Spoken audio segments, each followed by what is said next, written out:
আলহামদুলিল্লাহ এখন ওরা সবাই চলে যাবে আজিমপুর কবরস্থানে। ওর আব্বু হলো গেটে ওদের জন্য ওয়েট করছে। ওরা হলো বিরিয়ানির প্যাকেটগুলো সব গুছিয়ে ব্যাগে ভরে নিচ্ছে, তারপর চলে যাবে।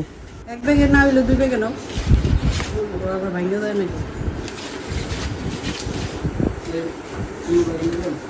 দেহি কটা ধরে এই অনুযায়ী